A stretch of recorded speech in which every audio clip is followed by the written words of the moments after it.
Troisième question. En fait, j'ai pensé à ça avec Gariba hier soir quand on a eu la petite discussion. Alors, la dernière question, là, la question 3,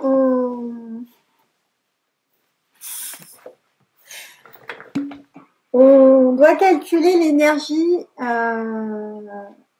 Alors, bonjour à tous. Nous sommes vendredi 4 décembre 2020. Il est 10h16. Il fait plutôt beau sur Juvisy et nous allons avoir un petit tuto de calcul d'énergie libre de repliement. Allez, on arrête les conneries, on y va.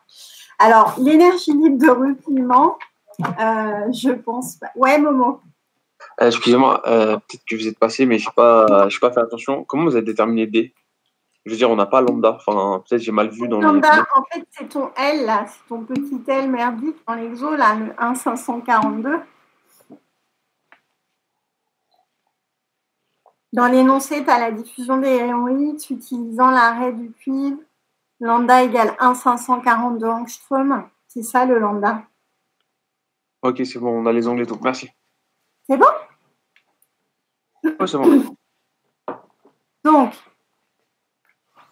faites gaffe, les messages de ce chat sont enregistrés également. Oula. Donc, l'énergie de repliement, je ne pense pas que vous l'ayez dans votre cours.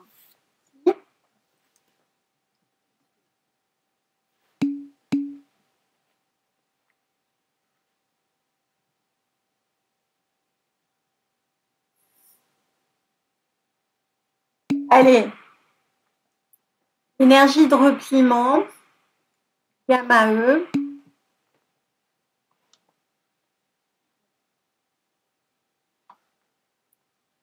La note gamma E, cette énergie de repliement, et en fait, on a une équation que je vous donne du coup, qui est, on a une relation entre cette énergie de repliement, un delta T que je vais vous définir, la température de fusion idéale et l'enthalpie de fusion du polymère et la taille du cristallite. Alors, je ne vais pas vous le redémontrer parce que je ne sais pas vous la redémontrer. Mais on va l'utiliser. Alors, delta T. Delta T, c'est la température de fusion idéale moins la température de fusion.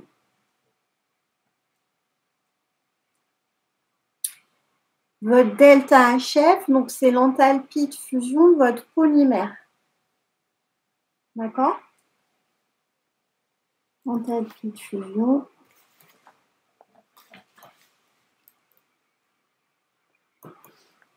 Du polymère.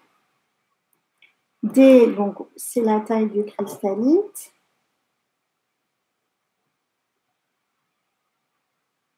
TF0 là, et donc on cherche gamma E. À votre avis, pourquoi je l'ai mis dans ce sens-là?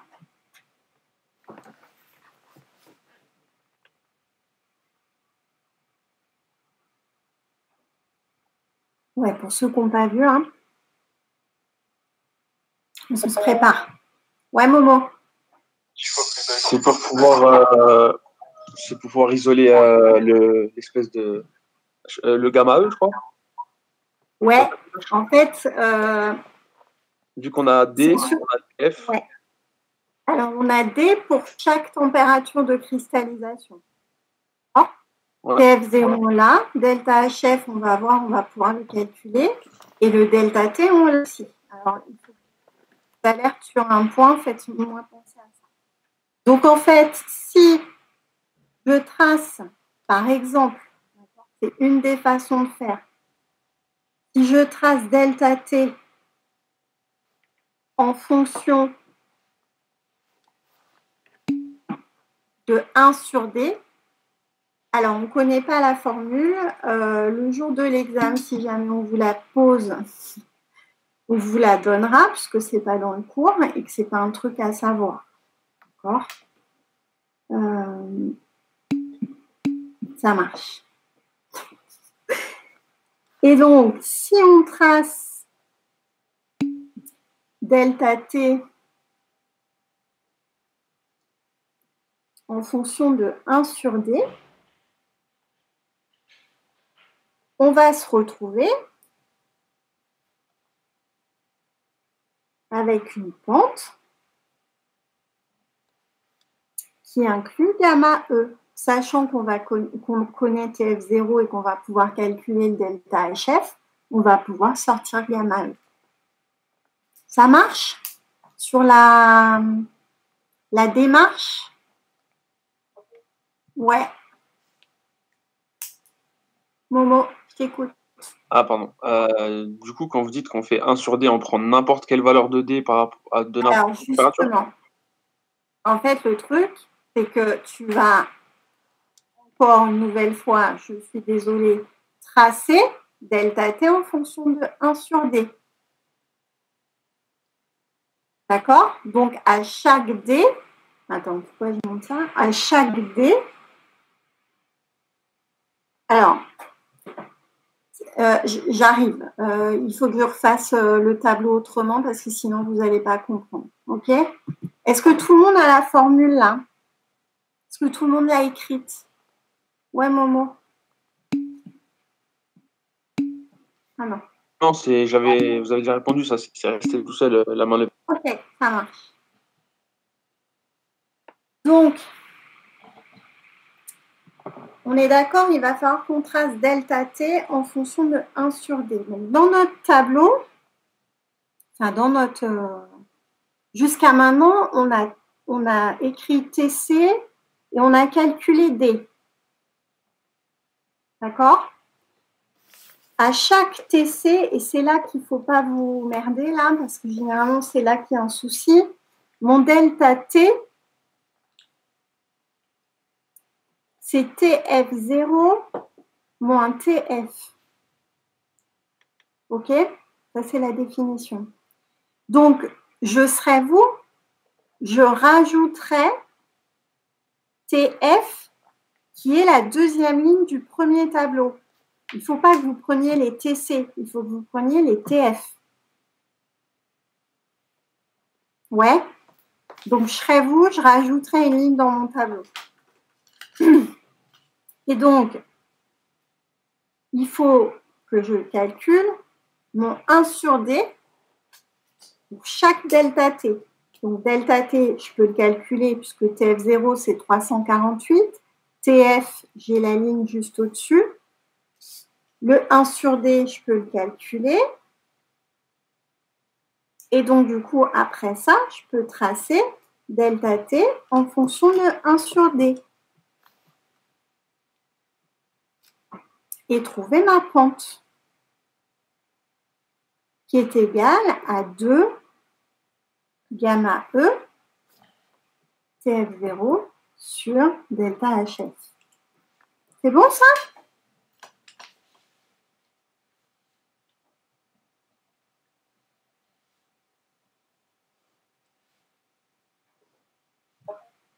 Ouais, Olivier.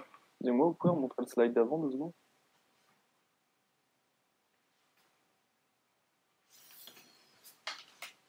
Ah, ok, c'est bon. C'est bon? Ouais.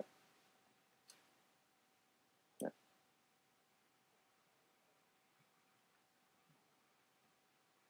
Donc, c'est parti.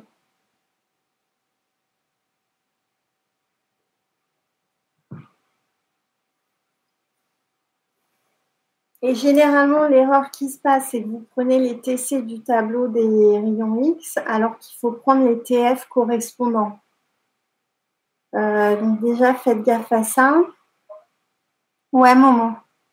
Quand on fait la méthodologie avec le croisement des deux droites entre TF est égal TC et TC en fonction de TF, on n'obtiendra que l'unique température de fusion. Donc, quand vous dites qu'on prend la température de fusion, les températures de fusion, c'est bien ceux qui sont inscrits sur le tableau initialement. Oui. Ok, merci. Oui, le seul truc fixe, c'est ta température de fusion idéale qui est TF0.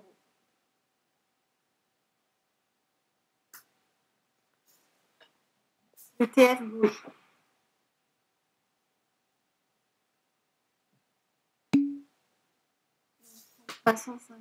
On prend 348, Aurélien. On ne sera pas emmerdé à déjà avoir.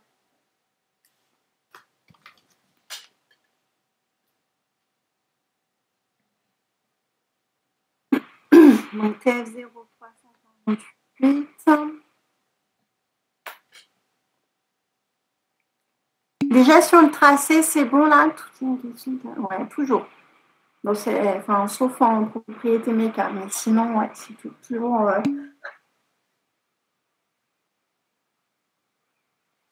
C'est en cours. Cool.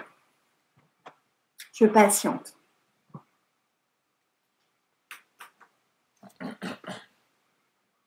En fait, je me rends compte que plus je vieillis, moins je suis patiente. Et il faut que je me force à être patiente. Ouais, Olivier. Vous êtes très patiente, madame, et on vous en remercie. C'est gentil. Faut pas dire ces choses-là.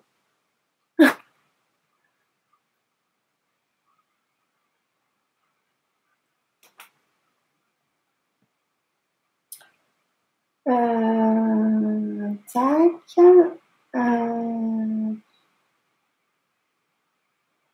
Alors, vous êtes en droit de me demander est-ce qu'on gardait en angstrom ou est-ce qu'on est obligé de le mettre en mètres.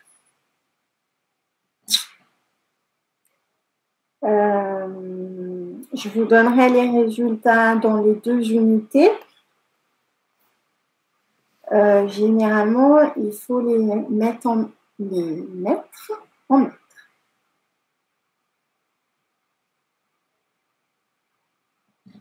Mais laissez en angstrom si vous êtes parti en angstrom.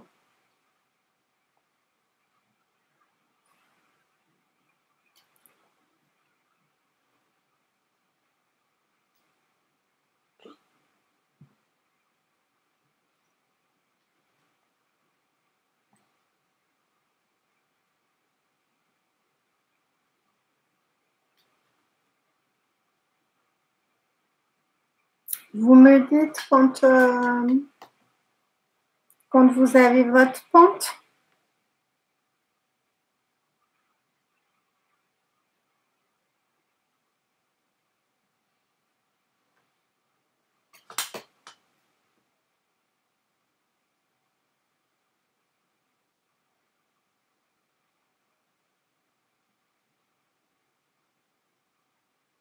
En fait, l'histoire du tuto et tout, hein, vous savez que j'ai des gosses et ils sont sur YouTube presque 24 heures sur 24. Donc, le pouce bleu, on connaît.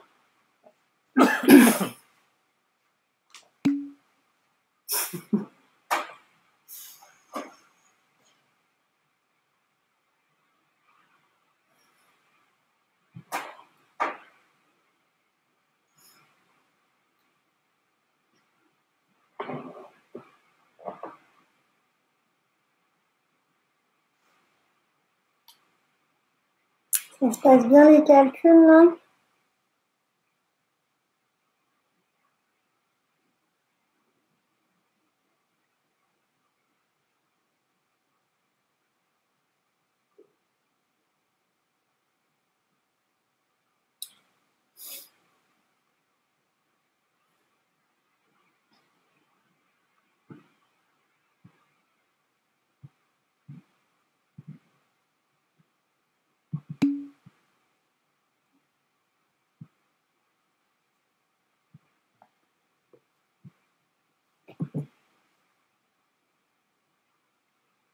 Ça va, c'est ton rendez-vous là, c'est ça?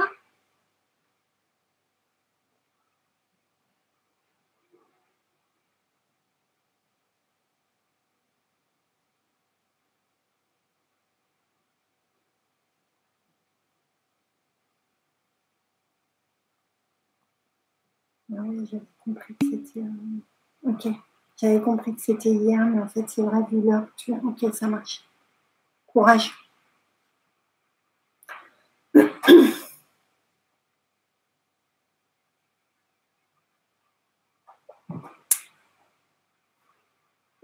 Bene, on est bon?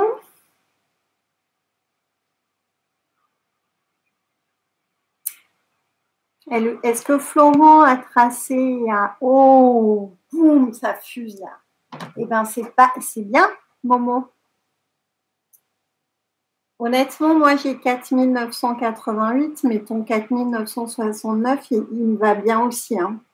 J'ai beaucoup arrondi. Ouais. Alors, il y a juste qu'il faut qu'on garde... donc là, c'est en angstrom. Hein. Pour ceux qui sont passés en mètres, il y a un facteur 10-10 du coup. Mais c'est ça, Momo. C'est bien.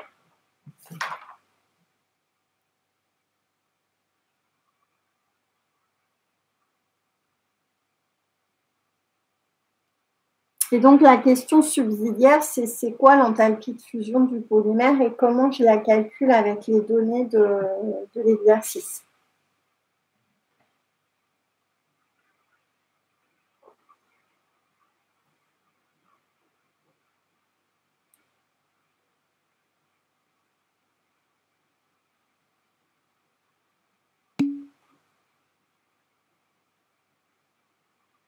Ce que j'ai donné là, le 4988 ou 4969, ouais, c'est la pente. Ça te va ou pas?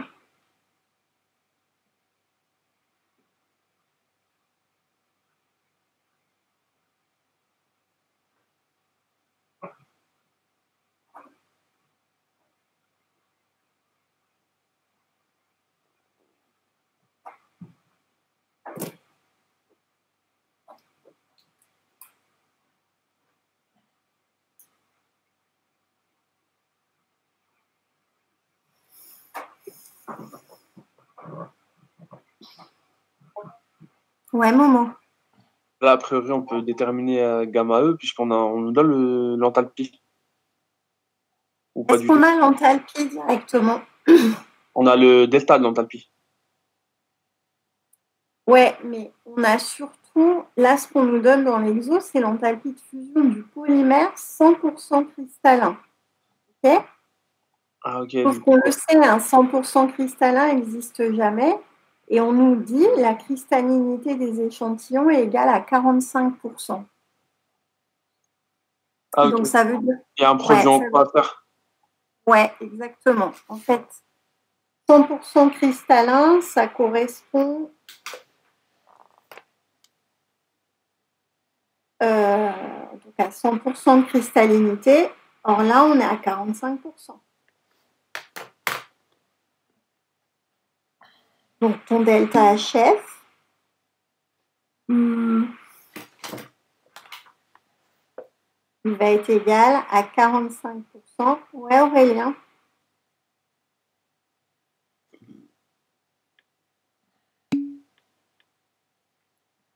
Moins 80. Alors.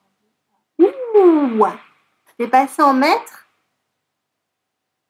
Non, passé en mètres. Alors, tes delta T, tu peux me donner tes delta T? S'il te plaît. Attendez, je vais parler. J'ai premier delta T 48, 41, 5, 35, 5, 29, Tu finis à 23. 10,5. Hein? Et tu finis à 10,5. Oui. Ok. Et tes 1 sur D? 9,96 10-3 pour le premier. Et le dernier? 2,49 10-3. Ouais, donc ça c'est bon. Donc après, je fais 2,49 10-3 moins. Je fais aux bornes. Moins 9, 96 10-3 divisé par 10,5 moins 48. Non, c'est pas ça. Ah non, il fallait que je fasse l'inverse. L'inverse. Pardon. Pas de souci. Excusez-moi, là. Ouais. Le gamma E, c'est un nombre très très grand ou pas du tout? Alors, le gamma E, non, il va être petit plutôt. Alors, si tu es en angstrom, il va être très grand. Ah, parce que j'ai 5 fois 10 puissance 8 ou 9. Ouais, c'est ça. Ok.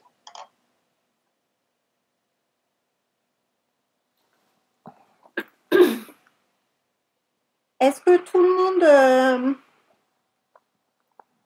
a compris là l'équation pour calculer le delta HF, pour retrouver le delta HF?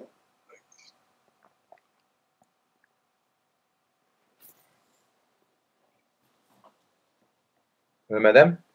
Ouais. J'ai moins 5020. Alors, le moins, tu l'enlèves et c'est possible que dans ton calcul, tu aies assez oui. 5020. Attendez. Parce que je pense que tu as...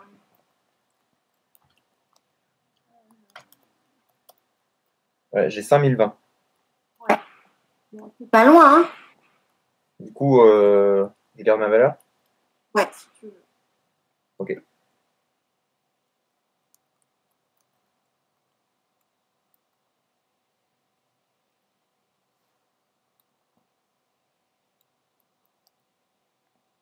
C'est bon là, les loulous? Ça trace? Ouais, Momo. J'ai pas compris. Ah voilà. Alors, moi, je suis en N-1 pour 1 sur 2. Ok, ça marche. Danushika, qu'est-ce que tu n'as pas compris? Dis-moi.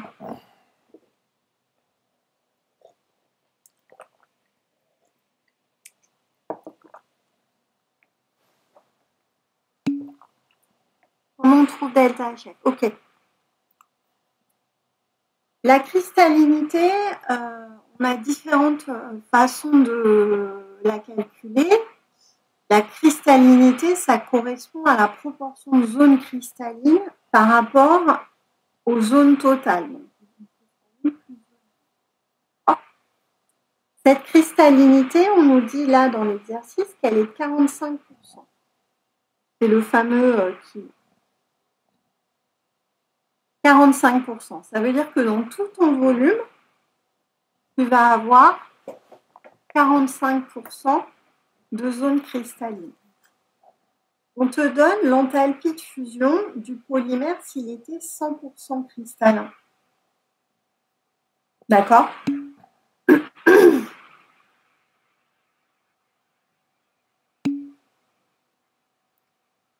Et donc, du coup, ça, ton delta HF qu'on te donne, il correspond à 100% de cristallinité. Donc, il faut que tu calcules ça pour 45%. Donc, soit, comme l'a dit Momo tout à l'heure, tu fais un produit en croix. Ouais. Et donc, du coup, ce que tu cherches là, ça va être égal à 45 fois delta HF 100% sur 100%.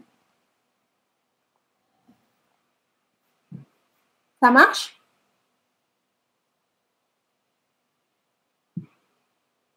J'ai vu, Jules, la question là. Ça marche, Tanushika? J'arrive, Olivier.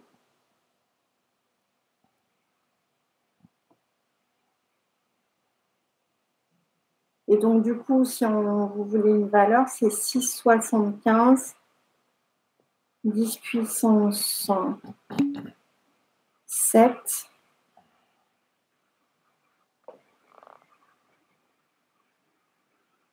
joules mètre moins 3. Alors,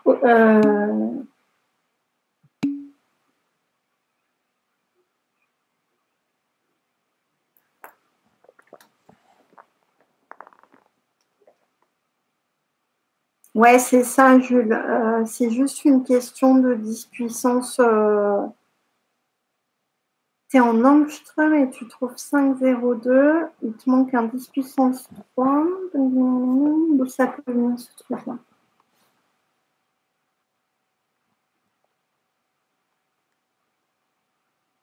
Tu peux me donner tes 1 sur D,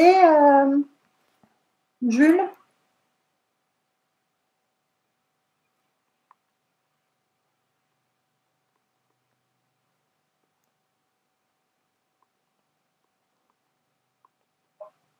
Ouais, Olivier.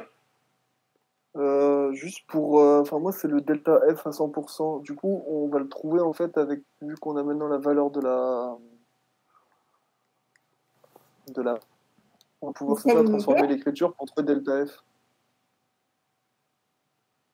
Delta HF? Ouais. En fait, ton delta HF 100% correspond à 100% de cristallinité. Or là, tu as 45%. Ça, non, mais ça, oui, mais il faut quand même avoir la valeur du coup de delta HF à 100%. Elle est donnée. Ouais, mais tu l'as dans l'énoncé.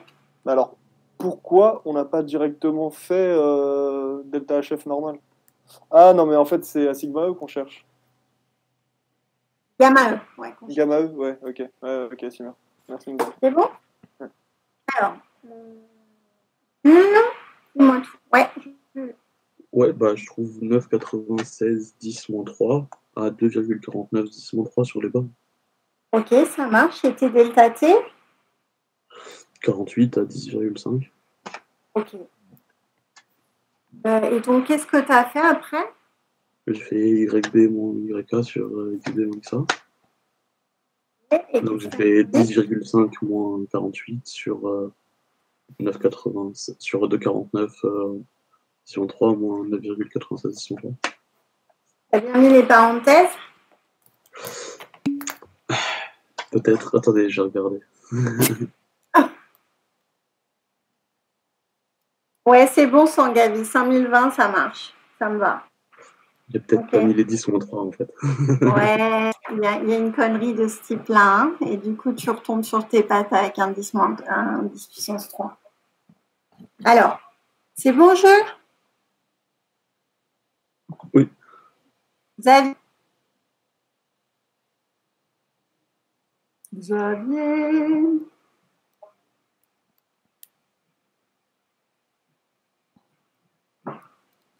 Momo. C'est juste pour. Vous pouvez répéter les 1 sur D que vous avez trouvés en borne, s'il vous plaît, au minimum, maximum. 9,96 10 moins 3. 9,96 10 moins 3. 2,5 10 moins 3. Ah, ok, parce que moi j'ai 0,01 sur ça. Donc j'ai arrondi de ouf. Ouais, disons, ouais. Ouais, t'as un peu. Ouais, c'est arrondi trop. Ok. Alors. Oui, j'ai perdu Xavier. Hein? Danushika, on est bon. Ça va là? C'est bon? Ouais, super. Par contre, madame, en DST avec une calculatrice, là on le fait sur Excel, c'est rapide, mais avec une calculatrice, on va mettre des plombs. C'est bien. Il faut prendre en compte ce temps-là. Hein. On sera pas précis, hein. On sera moins précis, je veux dire. On perd en précision. Ouais. Mais c'est un ordre de grandeur hein, qu'on vous demande à chaque fois. Madame, j'ai une question, s'il vous plaît. Ouais. Je comprends pas comment on peut trouver une pente de 4988 en sachant qu'on a des delta T qui vont de 48 à 10,5 et des 1 sur D qui vont de 9,96 fois 10-3 à 2,49 fois 10-3. Comment tu fais ton calcul? J'ai fait 1 divisé par D. Et D, c'était, pour le premier, c'était 100,4. Du coup, je trouve 9,96 fois 9,96 fois 10-3. Je vois pas comment on peut trouver une pente. J'ai pas compris ce que tu as fait là. Ma courbe est égale à F de 1 sur D. C'est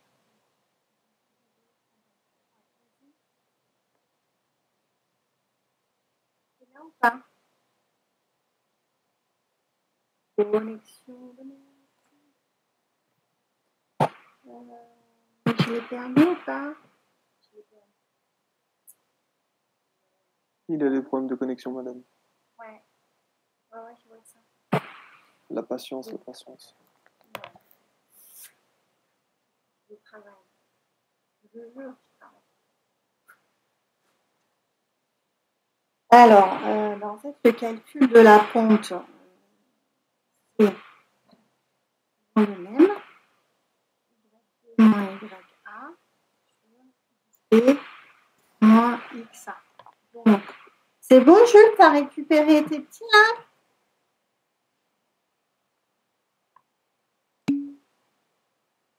Ok. C'est ça mon calcul ou je me plante là? Non, je ne me plante pas. Le 5 10 moins 3. Ouais, c'est bon. Ouais, Momo. Dans le cas où on fera à la calculatrice qu'on va prendre les 2 points, de préférence, on doit prendre quel point pour être sûr, pour être sûr d'avoir quelque chose de logique. Ouais. Est-ce qu'on prend les 2 bornes Est-ce qu'on prend les 2 points Alors, en fait, extrêmes, le truc. Moi, j'ai tendance à les extrêmes. Maintenant, faites gaffe parce que ça peut être des points foireux. Donc, si on prend les 2 avant-derniers, enfin l'avant-dernier avant la fin et le deuxième. Mais c'est pareil, ça peut être des points foireux. C'est pour ça que déjà le faire à main, le faire vite fait en disant moi, est-ce que tous mes points sont liés ou pas, ou est-ce que j'ai un point. Imagine, tu as un point qui est à la ramasse. Ben, du coup, tu prends ce point-là et tu es dans les choux parce qu'il est en dehors de ta courbe, quoi. Ça arrive des points expérimentaux qui s'écartent du truc. Ouais, ok. Donc, il faut tracer la droite pour être sûr de ne pas prendre un point avant. Ouais, moi, j'ai tendance à dire ça. Ok. Ouais, Xavier. Oui, je suis désolé, j'ai des problèmes de connexion. Non, pas de souci, t'inquiète pas. Vous pouvez me réexpliquer comment vous trouvez 4988 en pente? Parce que moi, je trouve pas. Alors, en fait, tu vois, j'ai écrit en bleu. Est-ce que tu vois ce que j'ai écrit en bleu là en haut? Ah oui, c'est vrai, c'est ce calcul. Ok, d'accord. Ça marche? Ouais, c'est bon, bah, je devrais retrouver. Alors, c'est ce qu'on disait là à l'instant, c'est que j'ai pris les points qui sont aux extrémités. Faites attention, le jour où le dernier point il est à la ramasse, pour être poli. En fait, il faut regarder si la courbe elle est bien droite. Si tous les points sont liés ou si j'ai un point à la ramasse. Et si le point, prenez pas le point à la ramasse, quoi.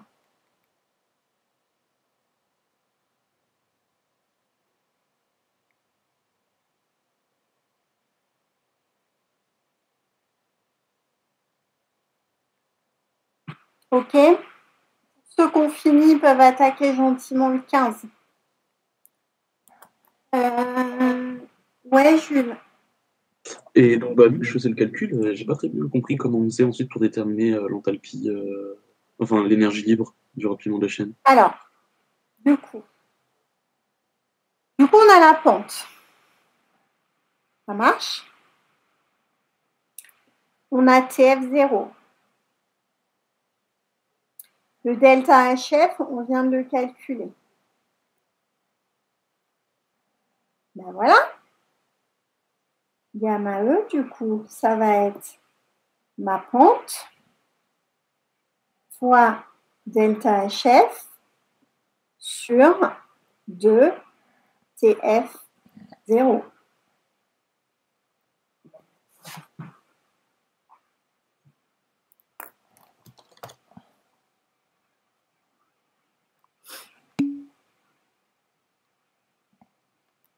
Simplement, hein. Ça devient un peu merdique, ma page, hein, non?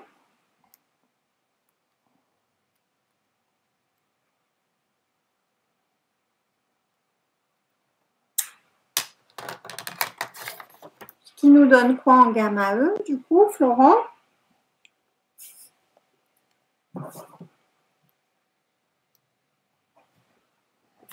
Alors, Mokhtar, 48, 300.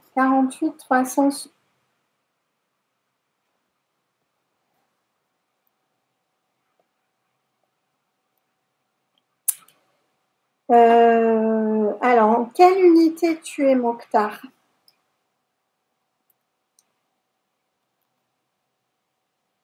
Parce que 48, je pense qu'il te manque un 10-3 là.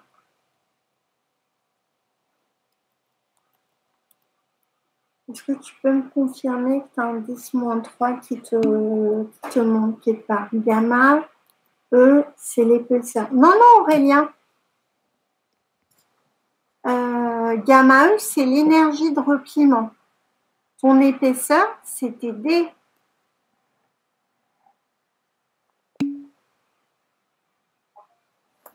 Ça marche. Attends, Jules, je réponds à Mokhtar. Du coup, en mètres, tu dois être à 4,8 10 moins 2. Donc, il y a une... ça marche. Il y a un souci d'unité quelque part. Parce que du coup, si tu es en mètres moins 1, tu as combien au niveau de ta pente, Loulou, Mokhtar? Ma pente, c'est 4988 10 moins 7. Non, c'est 4988 10 moins 10. Si tu es en mètres.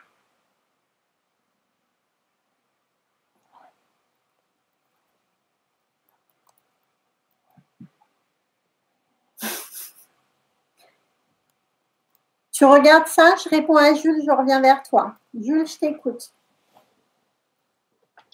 Et donc, comment on détermine le delta HF? Alors, c'est ce que j'ai écrit en... Mon delta HF, c'est mon enthalpie de fusion du polymère. OK? Dans l'énoncé, on vous donne l'enthalpie de fusion du polymère qui est 100% cristallin.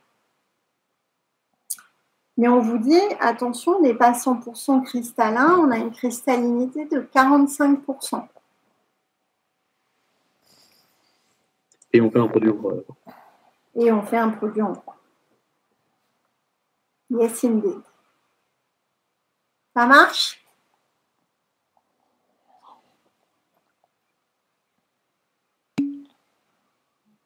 Mokhtar, c'est bon? Alors, moi, je trouve toujours pareil, hein, madame. Alors, qui me parle?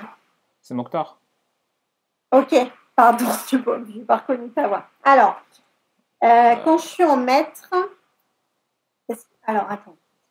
Je ne les ai pas en mètres. Combien tu trouves en 1 sur D quand tu es en mètres? Alors, 1 sur D,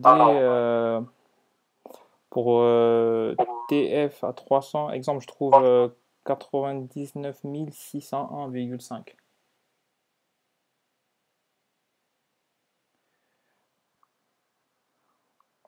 Si on veut passer d'angstrom en mètres, ça fait 10 puissance moins 7, non? Moins 10, moins 10. Ah ouais? 10 moins 10. Ah, j'ai pris 10 puissance moins 7. C'est ça la coulée. C'est ça. La bêtise. Pardon. L'erreur. Il n'y a pas de problème. Ok. Merci. Ça marche? Merci.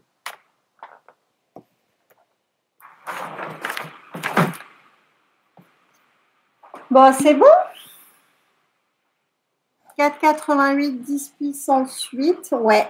Donc, angstrom, je veux le mettre moins 3. Ouais, c'est ça, c'est engagé.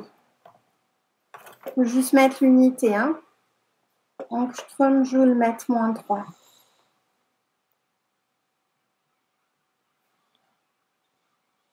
Ça marche? Est-ce que je peux changer de slide ou pas?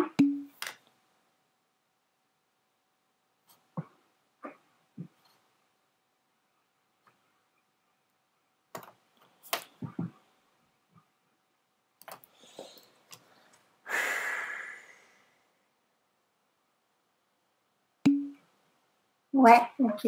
C'est juste... Ouais, Gabi.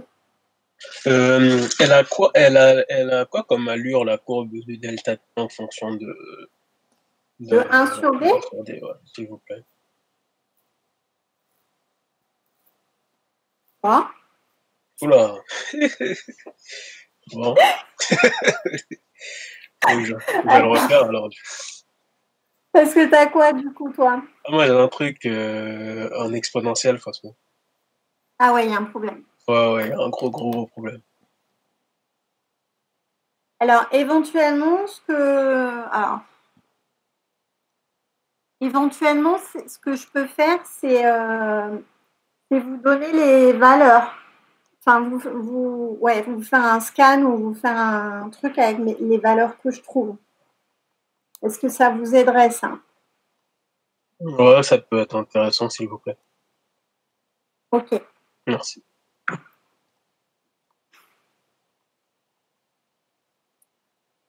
Donc, gamma E, on a dit que c'était quoi? La pente fois delta HF sur 2 TF0. Donc, en fait, vous pouvez soit 4,8 10-2 joules, mètre moins 2 si vous vous êtes mis en mètres, soit 4,8 10 puissance 8 angstrom, joule, mètre moins 3 si vous êtes resté en angstrom. OK?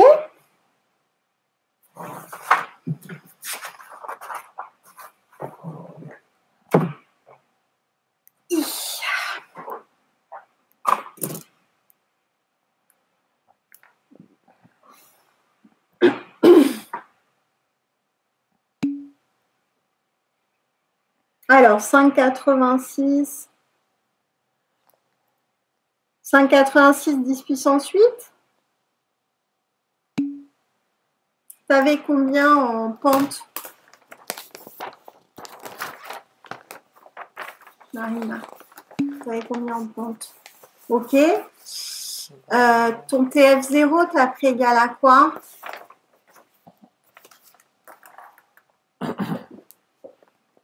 Ouais, merde. Ah ouais. Ouais. Et ton delta HF, du coup, tu as combien?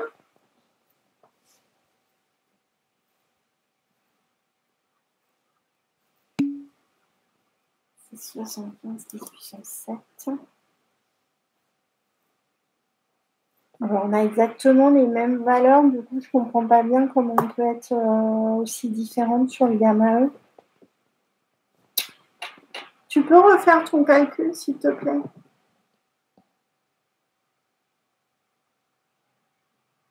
T'as bien mis tes... Ouais, Gabi. En fait, c'est bon pour la, c'est bon pour la pente. En fait, au lieu de faire 1 sur D, j'ai fait 1 fois D. Oui, tiens. Oh là. Pas de souci.